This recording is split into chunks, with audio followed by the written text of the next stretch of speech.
Welcome to Webshow Wednesday.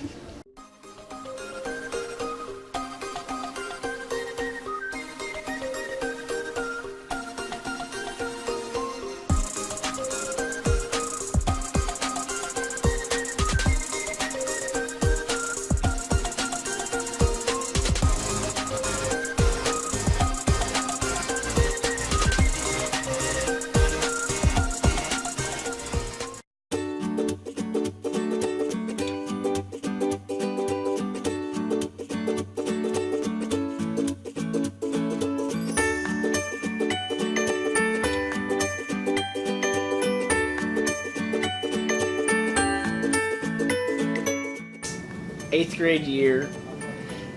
It was a nice summer day, getting ready to get out of class. Everyone was excited. Last day of school, Blake and Bryce Martin were messing around, and we were sitting in Arnold's class, and Bryce nonchalantly goes over and puts Blake in a chokehold. All of us knew that this wasn't a good idea. We were prepared for the worst outcome. I was excited to see how it all played out, obviously. I just love it when there's confrontation between classmates. Even though this was all playful, Blake's head started to get a little red, and Bryce didn't even know what he was doing. He was just, messing around with him, and dropped him like a bad habit. Blake's head hit the ground, and it sounded like I was in a bowling alley and I had picked up a 15-pound ball and just dropped it on the ground, because Blake's head, as we all know, is very large. And that was the end of that.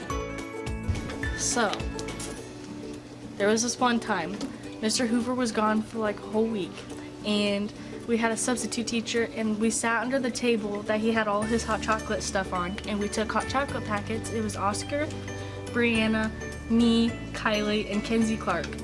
We sat under the table, we opened up hot chocolate packets, and we put it up to our noses, and we all snorted hot chocolate. And we were sneezing hot chocolate for about a week.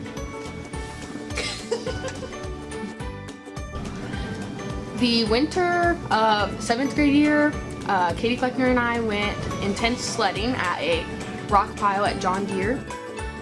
And it was really icy, so I kind of ramped it a little hard, and I came down and cracked the sled and also cracked my tailbone, and it was at a 90-degree angle from what it should be.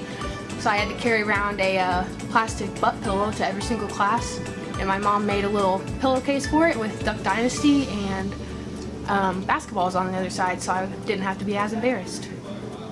That's about it.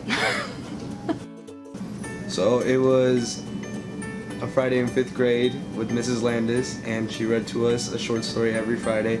So we all walked over to the reading corner and sat in a circle around her, and midway through her story she looked up and told Michael Benner to pay attention, and he replied with, "I can't." And when she asked why, he said that his head was stuck in a chair. I don't exactly remember how he got it out, but he got it out. What can I say about the senior class that hasn't already been said? On the very first day, I made most of you feel very uncomfortable by telling you that I loved you. And at the time, I must admit, I wasn't sure if I actually would.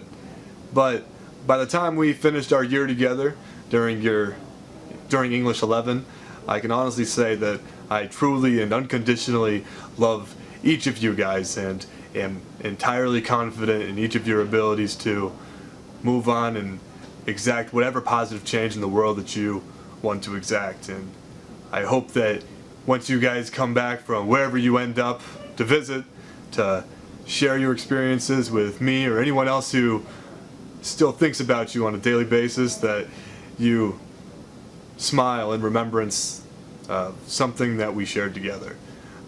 That's all I can ever hope for from any of my students, and all of you encapsulate that perfectly. So, for one last time, congratulations, and I love you.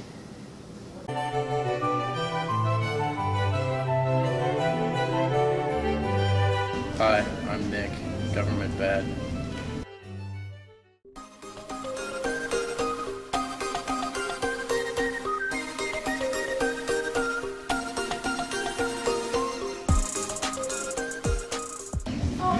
Are those heavy? Can you twirl those?